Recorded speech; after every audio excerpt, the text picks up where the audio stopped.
J'aimerais que vous puissiez, vous allez lever la main, puis vous allez dire rapidement un mot. Vous n'avez pas compté votre vie ce matin, on n'a pas le temps. On n'a pas le temps de ça, là.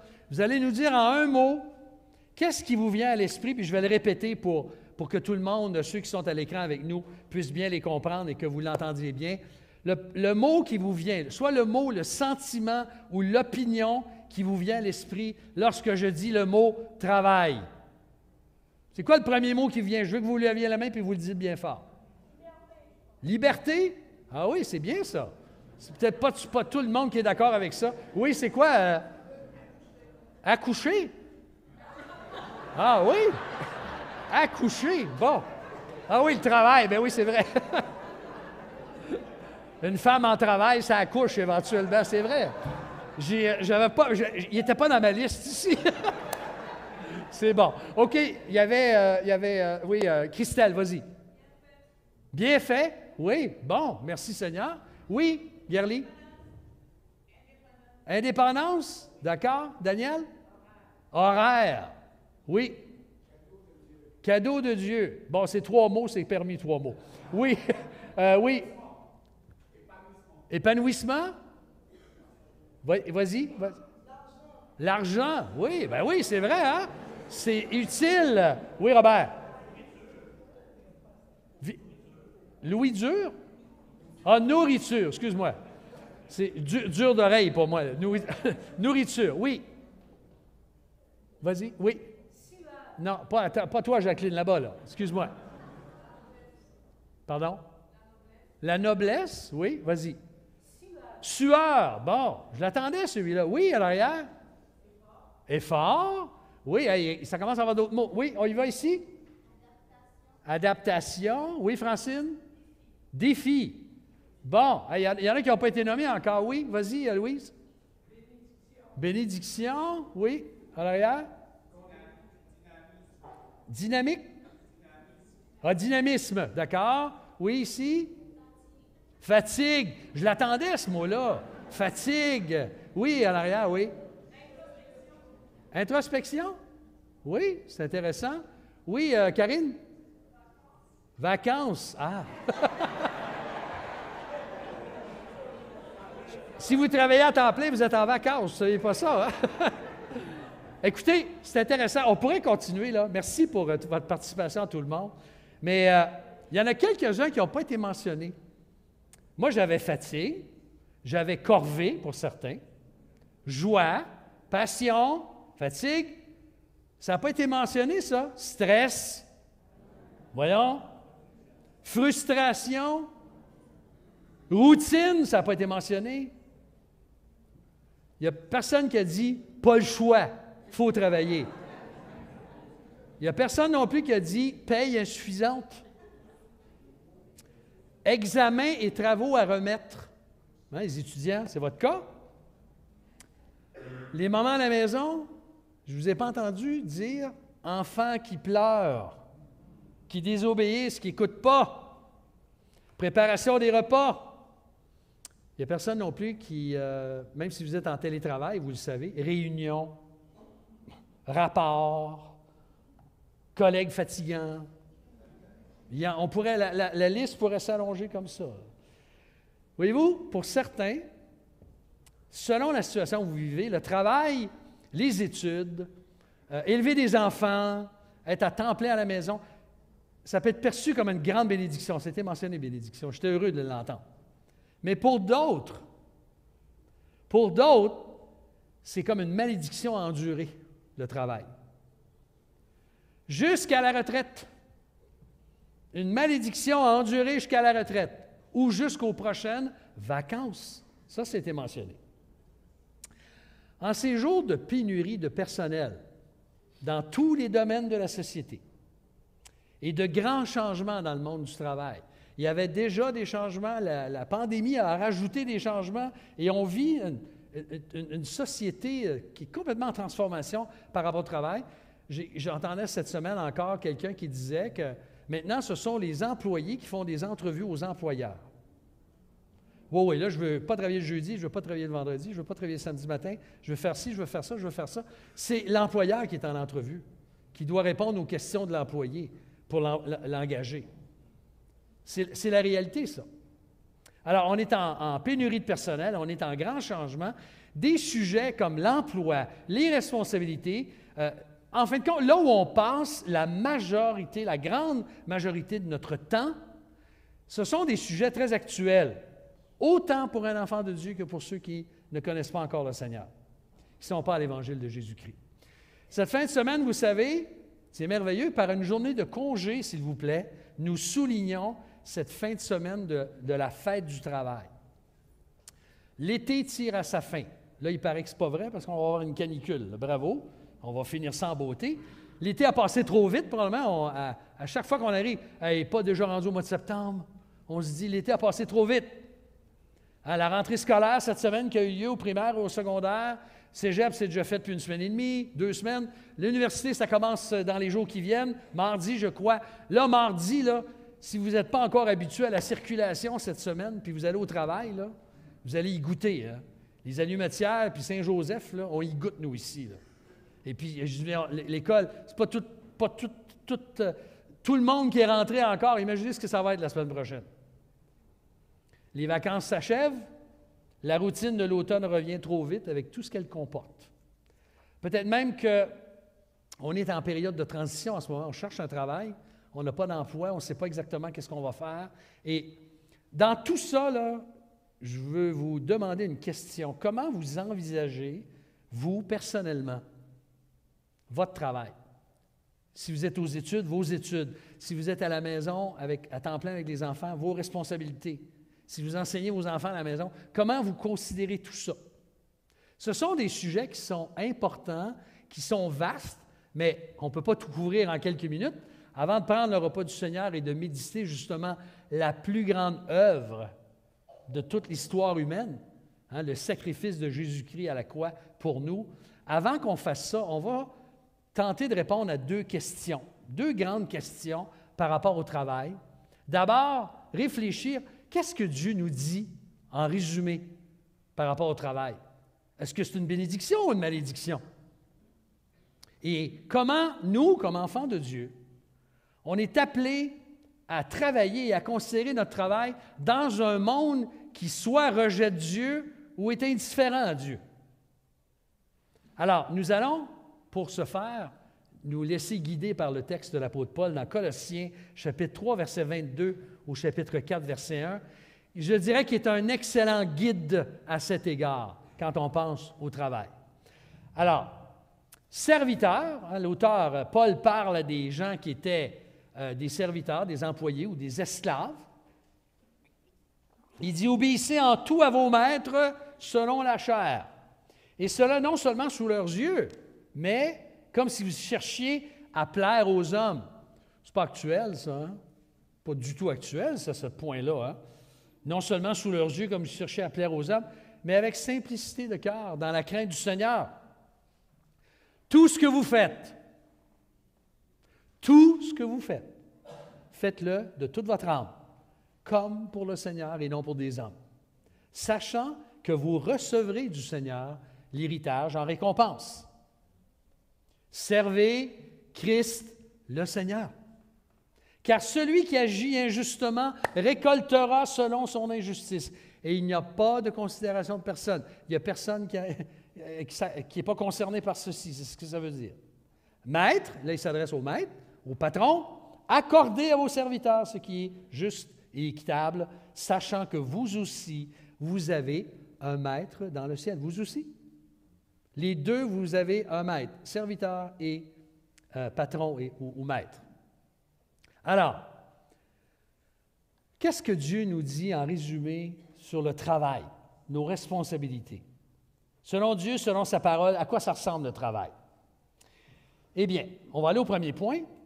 La prochaine diapo, s'il te plaît.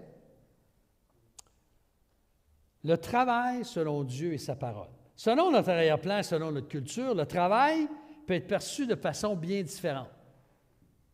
Bien différente. Dans les cultures comme la nôtre, ce n'est plus le cas aujourd'hui, mais il y a 30, 40, 50 ans, vous savez que le catholicisme a dominé toute la culture de notre société. Et saviez-vous que les endroits où le catholicisme, ou je dirais n'importe quelle religion qui prône le salut par les œuvres, eh bien le travail est généralement vu comment, pensez-vous? Comme une espèce de punition. Une punition, une corvée, parce que nous sommes censés, pour reprendre les paroles de Jacqueline, travailler à la sueur de notre front. Selon le catholicisme, on était appelé à gagner notre salut, donc on doit travailler, souffrir. Si tu gagnes ton ciel par des œuvres, tu es donc appelé à travailler fort, à souffrir, à peiner. Mais dans les sociétés où le protestantisme a eu une plus grande influence, le travail est beaucoup plus considéré, non pas comme une corvée, mais comme un endroit où le lieu où tu t'épanouis, où tu mets au service des autres tes dons, tes talents, tes capacités pour la gloire de Dieu. C'est toute une différence, ça. Si le travail est un endroit où je sers Dieu, où je m'épanouis, où je suis heureux parce que je mets au service des autres les dons, les talents et les passions que Dieu m'accorde, ça vient changer la donne.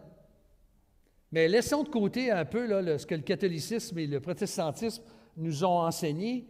Mais qu'est-ce que Dieu nous dit dans sa parole sur le travail? Souvent, lorsqu'on regarde ce fameux texte de Genèse, chapitre 3, versets 17 à 19, et Genèse 3, 17 et 19, ce n'est pas compliqué, c'est le texte où Adam et Ève ont péché, ont rompu la communion avec Dieu, où ils ont décidé par eux-mêmes ce qui était bien ou mal. Lorsque ça s'est arrivé, Dieu nous décrit dans ce texte les conséquences du péché d'Adam et Ève. Et on pourrait penser à tort que le travail, c'est une punition que nos premiers parents ont reçue à cause de leur péché. Suite à sa chute, l'être humain était maintenant appelé à quoi? À travailler à la sueur de son front. C'est vrai, mais sa rébellion contre Dieu n'a pas changé quelque chose qui existait déjà avant. Ce n'est pas à cause du péché d'Adam et Ève que toi et moi, on doit travailler. Parce que la nouvelle, c'est qu'avant la chute, avant la rupture, qu'est-ce qu'ils faisaient Adam et Ève dans le jardin? Ils travaillaient, ils cultivaient. L'Éternel Dieu prit l'homme et le plaça dans le jardin d'Éden pour le cultiver et pour le garder. Alors, ne vous imaginez pas, attendez un petit peu, je vais le faire comme ça. On ne me verra pas, là. Mais imaginez là, Adam là, qui est allongé et puis qui regarde les fruits et les légumes pousser. Hein? Est-ce qu'on peut imaginer ça? Je ne pense pas, moi. Je ne vois pas ça. Je ne vois pas ça dans l'Écriture. Dieu l'a placé pour cultiver le jardin et le garder. Donc, il n'avait pas à s'allonger de façon paresseuse pour garder les fruits pousser. Loin de rien faire, Dieu l'avait appelé à quoi? À exercer une activité. Et dès le commencement, le projet de Dieu pour ses créatures, c'est quoi? C'est d'être actif. D'ailleurs, ce n'est pas juste les chrétiens qui travaillent, hein? On le sait. Dans le monde, les gens, généralement, se préparent dans leur jeunesse, avec leur éducation, à devenir autonomes, à travailler, à contribuer à la société. Je lisais un très bon article hier de Stéphane Laporte dans la presse. Il parlait de la fête du travail. Je ne sais pas s'il y en a qui lisent la presse ici, mais c'était très intéressant ce qu'il disait, comment tout ce qu'on fait, en fait, tout ce dont on jouit, c'est grâce au travail des autres. Si tu prends le REM à Montréal, même s'il y a eu des pannes, puis même si tu prends l'autobus, ici, bien, il y a un chauffeur qui conduit l'autobus. Il y a une équipe qui s'est occupée de la mécanique de l'autobus. Il y a des gens qui a fallu qu'ils travaillent. Et quand on commence à regarder que tout ce qu'on touche, même ici ce matin, vous êtes ici parce que des gens ont travaillé et travaillent. Et nous jouissons du travail des autres, c'est la réalité. Donc, le projet de Dieu, c'est qu'on soit actif, c'est de se mettre à l'œuvre. Adam travaillait avant la chute, c'est important, ça fait toute la différence. Mais parmi les conséquences que le péché, je dirais les conséquences fâcheuses que le péché a apportées, il y en a une importante, c'est que les conditions du travail ont changé. Ce n'est pas que le travail est apparu, les conditions ont changé. Tu vas avoir à labourer à la sueur de ton front. Là, ça va être difficile. Ça va devenir pénible, même souffrant. Alors qu'avant la chute, Et c'est ce qu'on va vivre quand on va servir le Seigneur au ciel, dans les nouveaux cieux et la nouvelle terre. Qu'est-ce qui va arriver? On va servir le Seigneur dans des conditions parfaites. C'était parfait avant. Il n'y avait pas de difficulté comme le péché a apporté aujourd'hui. Regardez dans le monde actuel, depuis la chute, les conditions ont changé. Le mal, avec toutes ses nombreuses conséquences, sévissent. Pensez à toutes les injustices, à tout l'abus dans le travail, l'exploitation, la cupidité. Ce sont des choses qui n'existaient pas avant la chute, mais c'est des choses que le péché a apportées. Et d'ailleurs, c'est intéressant que le travail est devenu un poids, en fait. Pas une punition, mais un poids. Il a perdu sa véritable valeur d'origine. Mais il n'est jamais présenté dans l'Écriture comme une malédiction. Au contraire, qu'est-ce que Dieu a fait avant la chute dans le récit biblique? Il a créé le monde. Il a créé le monde. Dieu nous est décrit comme étant lui-même au travail, n'est-ce pas? Il a travaillé. Si vous êtes là, c'est parce que Dieu vous a créé. Et son œuvre infinie de création, c'était parce que Dieu travaillait. Pendant 6 jours, et qu'il s'agisse de 6 jours littéraux, selon ce que vous croyez, ou 6 périodes, Dieu a été à l'œuvre. Dieu a créé toutes choses. Et savez-vous ce qu'il fait maintenant? Il continue à soutenir toutes choses par sa parole puissante. C'est ce qu'il nous est dit dans l'Épître aux Hébreux. Si le monde continue d'exister aujourd'hui dans l'infiniment petit comme dans l'infiniment grand, encore je regardais récemment des photos que un des nouveaux satellites là, nous envoie, là, pas satellite, mais comment est-ce qu'on l'appelle là? Bon, ouais, télescope, c'est ça, merci. Télescope, des photos absolument incroyables. Quand on regarde la grandeur de ce que Dieu a fait, c'est absolument incroyable.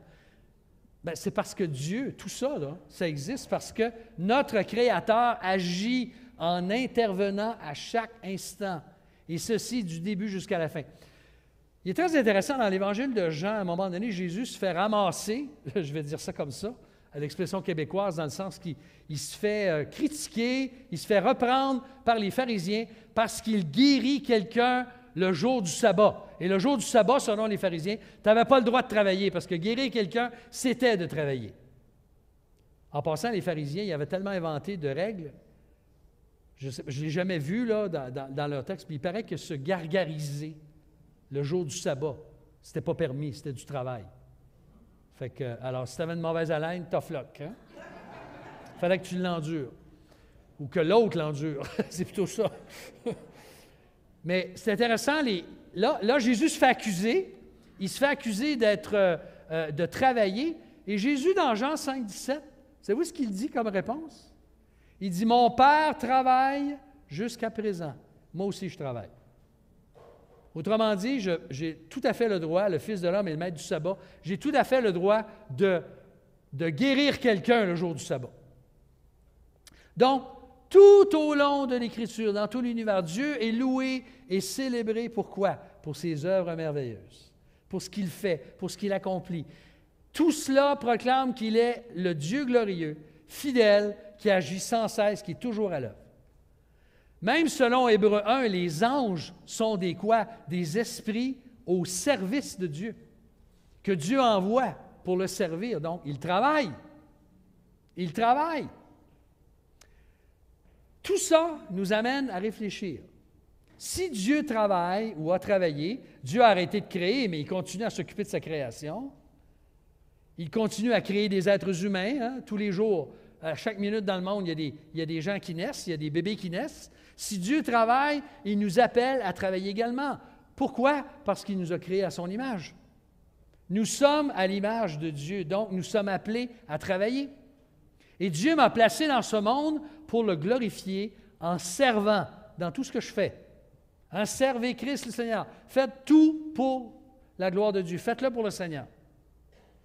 Donc, dans sa richesse et sa grâce, à chacun de nous, il accorde à ces créatures des capacités, des talents, des dons pour produire, pour créer, pour découvrir, pour se surpasser, pour inventer, et ainsi de suite. As-tu déjà réfléchi au fait que si quelqu'un est créatif, si quelqu'un a du talent, que ce soit dans le monde de la culture, peu importe dans quel domaine, qu'il le reconnaisse ou non, la source de sa créativité et de son talent, ça vient d'où ça? Ça vient d'où? De ses parents? Non. C'est Dieu qui lui a donné. Et Dieu nous a donné ces talents-là pour qu'on puisse les mettre à son service. On reproche souvent à certains croyants, et ça, c'est les gens qui ne connaissent pas le Seigneur, ils nous disent qu'il y a des croyants qui sont très paresseux, puis qui vivent la tête dans les nuages, sans avoir les pieds sur terre. Parce qu'ils disent, ben là, tu t'en vas au ciel, puis tu n'as pas besoin de travailler, puis tu peux te faire vivre. Et c'est pas vrai, ça. Et c'est pas vrai, c'est certainement pas la volonté de Dieu. Quand on lit les Proverbes, entre autres, quand on regarde l'exemple de la fourmi, vous vous rappelez de ce texte? Jean de La Fontaine s'en est probablement inspiré pour écrire La cigale et la fourmi. « Va vers la fourmi, paresseux ». Proverbe 6. Proverbe 26, 13 à 16. Il est évident que la paresse, c'est quelque chose de condamnable. D'ailleurs, si vous voulez en savoir un peu plus, ou vous rappeler un peu plus, mon frère Pierre Constant, avant la pandémie, je me suis rappelé ça cette semaine, il a apporté un très bon enseignement sur le paresseux en novembre 2019. C'est dans notre site Internet, vous pouvez le trouver dans les enseignements. Le sujet de la paresse, c'est un bon sujet à méditer quand on commence une année, là. Ça vaut la peine d'être écouté. Alors, si la paresse est à éviter, certainement que l'oisivité n'est certainement pas non plus valorisée selon quelques textes. On a lu Thessaloniciens tout à l'heure. Celui qui ne veut pas travailler, quoi? Qu'il ne mange pas non plus. Autrement dit, si tu penses que tu peux te faire vivre alors que tu pourrais travailler, évidemment, on ne parle pas des gens qui n'ont pas la santé ou qui ont un handicap qui les empêche de travailler. Ce n'est pas de ceux-là dont on parle, mais des gens qui pourraient travailler, qui ont la capacité de travailler et de contribuer à la société. Bien, s'ils refusent de travailler, bien, c'est clairement dénoncé dans le Nouveau Testament, entre autres dans 2 Thessaloniciens, chapitre 3. La parole de Dieu, si elle n'encourage pas la paresse ou l'oisivité, elle n'encourage pas non plus, et ça, c'est un autre problème du 21e siècle, être un bourreau de travail. Le workaholic, là, le workaholism en anglais, être bourreau de travail, le surmenage, l'agitation. Dieu m'appelle, selon sa parole, à vivre d'une façon sensée, équilibrée, travailler et me reposer dans le Seigneur. Dormir, faire de l'exercice. Oui, faire de l'exercice, c'est bon. C'est bon. C'est dur. Ça, c'est la sueur de son front. C'est difficile, puis c'est exigeant, puis ça fait mal, puis ça ne tente pas, puis etc. Mais c'est bon. En fin de compte, quand on regarde tout ça, là, on se rend compte que ton identité et la mienne, ma valeur, sont non pas d'abord, je vais y revenir dans le deuxième point, non pas d'abord dans ce que je fais, mais dans le Seigneur. Parce que c'est le Seigneur que je sers d'abord dans tout ce que je fais. Alors justement, ceci nous amène à une deuxième partie. Mon travail pour Dieu dans un monde qui le rejette. Si pour Dieu, le travail est une valeur importante, et que pour un enfant de Dieu, ça doit être important de travailler, comment est-ce que je dois le voir, mon travail, mes occupations, mes responsabilités, dans un monde où le travail, des fois, est tellement poussé à l'extrême, ou des fois, il y a des gens qui essaient de profiter du système, qui essaient toujours de détourner le système. Ça nous prend un ministère du revenu, ça nous prend des enquêteurs, parce que les gens sont de plus en plus futés à détourner le système pour profiter du système et surtout ne pas payer d'impôts. Ces chers impôts, hein? Un monde qui rejette son Créateur, comment est-ce qu'on travaille avec des gens comme ça? Ou un monde qui est carrément indifférent à Dieu. Il faut se rappeler que dans notre société industrialisée, notre monde de consommation, malheureusement, la valeur d'un individu, elle est quoi? Elle est trop directement liée à son occupation, à son emploi. Qu'est-ce que beaucoup de gens veulent faire dans notre monde? Ils veulent faire beaucoup d'argent. Pourquoi? Pour être vus, pour être honoré, bien vu, consommé, même s'il faut s'endetter. Tu vois, à cause du péché, on attribue une plus grande valeur à un médecin qu'à un concierge. Ah, tu es un concierge? Ah, tu es un médecin? Ah oui. Hein, c'est comme ça que les gens pensent. C'est comme ça qu'on pense. Un gardien de sécurité? Ah oui. Un avocat? Oh, wow. Un dentiste? Tu sais, on a tendance à élever les professions. Et puis, tu es un préposé aux bénéficiaires. On en a plusieurs dans l'Église qui font le travail que malheureusement, bien les Québécois ne veulent pas faire. Ça, c'est une autre réalité, ça. Beaucoup de gens, hein, s'il y a un manque de personnel aussi, c'est parce qu'il y a beaucoup de gens de plus en plus qui ne veulent pas faire ce qu'ils faisaient avant. C'est une autre question, là. Et on n'est pas là ici pour régler le problème du manque de personnel dans la société. Mais vous êtes d'accord avec moi que dans le monde, la valeur d'un individu dépend beaucoup de son emploi, beaucoup de sa carrière ou de son statut social. Et pourtant, quand on revient à Colossiens chapitre 3, en Jésus-Christ, ce qui est merveilleux, c'est que le travail a retrouvé ses lettres de noblesse. Parce qu'autant que le maître que le serviteur peuvent louer Dieu ensemble, alors que les deux peuvent travailler, un travaille pour l'autre, l'autre à s'occuper de lui, mais ils le font devant qui? Devant Dieu. Les deux ont le même maître. En fin de compte, le travail a été transformé en une bénédiction parce que, avant tout, qui est-ce que je sers? Je sers le Seigneur, dans tout ce que je fais. Alors, ma sœur, quand c'est la 12e couche que tu changes là, dans ta journée, là, ou ça fait 10 fois que tu dis à tes enfants d'arrêter de faire quelque chose, tu es en train de servir le Seigneur. On a de la misère à voir ça comme ça. Hein? On a de la misère à penser que Marie, la mère de Jésus, a eu à changer. Il n'y avait pas de couche comme telle jetable, en tout cas à cette époque-là, mais elle a eu à changer Jésus. Elle a eu à le nettoyer, elle a eu à s'occuper de lui, comme on le fait aujourd'hui. Alors, quand je travaille avec des supérieurs, avec d'autres collègues, je suis appelé avant tout, peu importe la situation dans laquelle je suis appelé avant tout à servir le Seigneur Jésus, avec simplicité de cœur. Et ça nous aide des fois parce que si vous travaillez dans le monde ou vous travaillez avec le public, tu n'as pas toujours l'impression que c'est le Seigneur que tu es en train de servir. Hein? Un fatigant, là, quelqu'un qui critique, quelqu'un qui a vraiment une attitude épouvantable. Tu dis, « Hey, je veux servir le Seigneur avec simplicité de cœur, avec la crainte de Dieu, parce que je suis d'abord sous son regard. C'est pour lui que je dépense mon énergie. Donc, je vais servir la personne comme je servais le Seigneur Jésus. » Hein, si Jésus venait en personne ici ce matin, quelle serait notre attitude?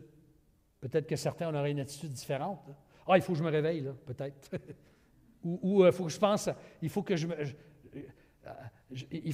demeure, pour employer un beau mot anglais en français, il faut que je demeure focusé, avec du focus, avec de la concentration. Mon travail, pourtant, est important pour Dieu et son royaume, et ceci, peu importe la gratification qu'un emploi peut m'apporter. Et c'est ça souvent le problème, c'est qu'on regarde beaucoup plus à la gratification que le travail nous apporte, plutôt que le fait qu'on sert le Seigneur dans ce travail-là. Désormais, par la grâce de Dieu, en Jésus-Christ, mon travail a une valeur nouvelle. Il a retrouvé ses lettres de noblesse, je le répète. Et c'est important. Donc, tout ce que j'accomplis, je le fais d'abord pour le Seigneur. C'est ce qu'il dit au verset 24 dans Colossiens 3. Je veux voir Jésus dans tout ce que je fais. Travailler pour la gloire de Dieu, l'avancement de son royaume, dans ce que je fais, par mon attitude, par ma façon de travailler. Tu vois, un enfant de Dieu devrait être par nature un bon travaillant, qui vise l'excellence et qui ne se contente pas que d'une note de passage, hein, à 58 points ou 59,9 %. Non. Tu vois, la question, pose-toi là avec moi. Comment puis-je exceller dans mon emploi, par exemple, Et ça, c'est une autre aberration que je vois souvent. Il y a des gens qui passent toute leur énergie dans l'emploi, mais quand c'est le temps de servir le Seigneur dans l'Église, ils n'ont jamais le temps, ils n'ont jamais d'énergie, puis c'est comme s'il n'y avait aucun talent. Pourtant, ils ont des talents incroyables dans leur travail, là. Il y en a parmi vous qui font des choses absolument incroyables dans le monde du travail. Des choses que moi, je serais incapable de faire parce que je n'ai pas la formation. Alors, Dieu nous demande de le servir là où on est, mais il nous demande de mettre aussi à son service les talents et les dons qu'il nous donne. Si je suis un enfant de Dieu, avant tout, je suis un serviteur du Seigneur, d'abord, une servante du Seigneur. Et je sers les autres avec une attitude digne de Jésus. C'est tout un contrat, ça, hein? Ça vient changer un peu ma perception du travail. Alors qu'il s'agisse de présenter une conférence, de régler un conflit, de conduire une réunion d'équipe, de changer une autre couche, de laver une 20e assiette, de payer une autre facture, de remettre un travail scolaire, un autre travail scolaire, de construire ou de rénover une maison, je dois me rappeler que j'ai un compagnon de travail qui ne figure sur aucune liste d'entreprise, mais dont la grâce est toujours au rendez-vous pour me secourir. C'est lui que je sers. C'est pas merveilleux? Quand on regarde ça comme ça, là, wow! Ça vient changer la donne. En conclusion, tu as déjà réfléchi, j'espère, à ce qui va occuper ton éternité avec le Seigneur Jésus. Ce n'est pas un beau nuage bleu et moelleux avec un ange féminin qui se plaint. On n'a pas trouvé l'image, mais il y avait une publicité il y a plusieurs années, vous l'avez peut-être déjà vu, le fromage Philadelphia, où la femme se plaint du bel ange mâle qui a été chiche. Vous savez ce que ça veut dire le mot chiche? Ça veut dire pingre, cheap. Il n'a pas mis assez de fromage, il n'a pas mis assez épais de fromage de Philadelphia sur le bagel qu'elle est en train de manger sur son nuage pendant qu'un autre joue de la harpe. C'est pas ça qu'on va faire au ciel en passant. Ah oui, j'avais même sur son biscuit breton. Puis elle se disait que c'était bon en diable, le fromage Philadelphia. C'est bon en diable. Et ça a marché parce qu'on s'en rappelle encore. L'effet publicitaire a fonctionné. Non, d'après la parole de Dieu, nous savons que nous allons louer le Seigneur, que le péché aura disparu, que toutes les larmes, toutes les souffrances de toutes sortes, dont des emplois avec des conditions difficiles, ça va avoir disparu. Mais Apocalypse 22 nous dit quelque chose d'important sur notre éternité avec le Seigneur. Ce qui va nous occuper, il est dit dans Apocalypse 22, 3, ses serviteurs, le quoi? Le serviront. Ah ben, gardons ça, toi. Qu'est-ce que tu vas faire au ciel? Dans les nouveaux cieux, la nouvelle terre, dans la nouvelle Jérusalem, dans cette nouvelle dynamique, bien qu'on n'ait pas beaucoup de détails sur la nature du service que nous exécuterons, ce qui existait, que je vous ai mentionné au début, dans des conditions parfaites dans le Jardin d'Éden avant la chute, avant la rupture et l'entrée du péché dans le monde, tout ça va être restauré dans les nouveaux cieux et la nouvelle terre où la justice va habiter. Et qu'est-ce que vous allez faire? Vous allez travailler. Je vais travailler au service du Seigneur. Je ne sais pas où, puis dans quoi, puis exactement quoi, mais je peux imaginer que Dieu, dans toute sa sagesse, il est infini, il va nous trouver quelque chose à faire de merveilleux. Et d'ailleurs, Jésus le dit, hein, si on était fidèle en peu de choses, il va nous en confier beaucoup. Il va nous confier, d'après la fidélité, quelle sorte d'intendant on a été, quelle sorte d'administrateur. Donc, ce que je suis en train de vous dire ce matin, là, pour la fête du travail, c'est exerçons-nous pour l'éternité. Servons maintenant le Seigneur dans tout ce qu'on fait. Exerçons-nous maintenant à le servir. Dans mon service cette année, que ce soit au travail, que ce soit à la maison, que ce soit dans l'Église, que ce soit dans le monde en général, rappelons-nous de servir Jésus avant tout. Quand je vais parler à mon voisin, si j'avais l'attitude de dire « Hey, je suis en train de servir le Seigneur, là. C'est au Seigneur. » C'est comme si je servais le Seigneur pendant que je lui parle. Ça vient changer la donne, n'est-ce pas? Remets-lui ton travail, remets-lui tes responsabilités, remets-lui tes occupations. Si tu cherches un emploi en ce moment où tu es en transition, fais-lui confiance. persévère, même malgré les refus. C'est moins le cas maintenant parce que là, les gens ont l'embarras du choix presque.